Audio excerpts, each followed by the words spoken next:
Ndugu mgeni rasmi, shule hii imefunguliwa mwaka 1990 ikiwa na mikondo miwili yenye jumla ya wanafunzi 80. Ilipofika mwaka 1999, shule ikaanza kusajili mikondo minne yenye jumla ya wanafunzi 160. Hadi leo shule ina jumla ya wanafunzi 1020, wasichana wakiwa 509 na wavulana 511, ambapo wanaohitimu leo walianza wakiwa 263 na sasa wanahitimu 226, wasichana wakiwa 113 na wavulana 113.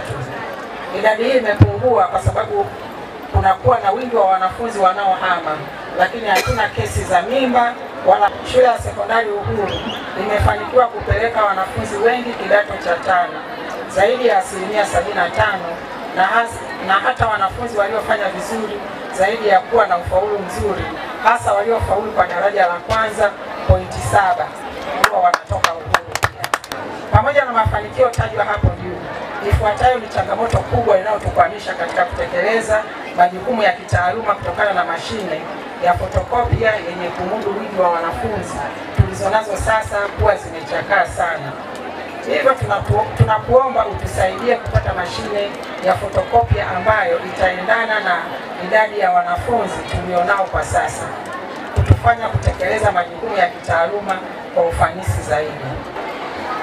Nimeomba fotokopia au kidurufu. Naomba nitamke, mkuu wa shule, wiki hii inayoanza Jumatatu utapata fotokopia mashine 2. Makofi mengi sana, makofi mengi. Yes. Moja itakuwa kwa ajili ya kukaa ofisini kwako kwa emergency. Moja itakaa ofisi ya walimu kwa kufanya kazi ya kudurufu mitihani na kazi za watoto wasihangaike. Wana Uhuru, makofi na bigi. Tujitahidi kuisoma dira 2050. Tujue Tanzania miaka 20-25 ijayo imepanga kufanya nini. Tusome nini? Tujiajiri kwenye sekta gani? Tufanye kitu gani kujiweka tayari kupambana na hali hii ya uchumi ya taifa letu, kwa mustakabali wa taifa letu na maendeleo ya taifa. Pekee tunakushukuru sana kwa namna ambavyo umekuwa ukijitoa kwa moyo wa dhati kuipambania shule hii, hata wahitimu wanaofanya vizuri katika mitihani yao kitaifa ya kidato cha 4. Mfano, wahitimu wa kidato cha 4 mwaka 2023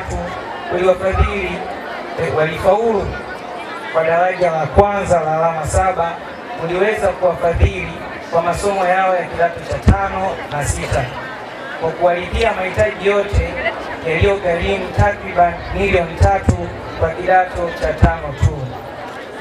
Hii ilileta motisha sana kwa wahitimu kusoma kwa bidii. Ili kuwa mwanafamilia bora wa Global TV, usisahau kusubscribe, like, kushare na kucomment. Baada ya kusubscribe, bonyeza alama ya kengele ili kupata taarifa kwa kila video inayopanda Global TV Online.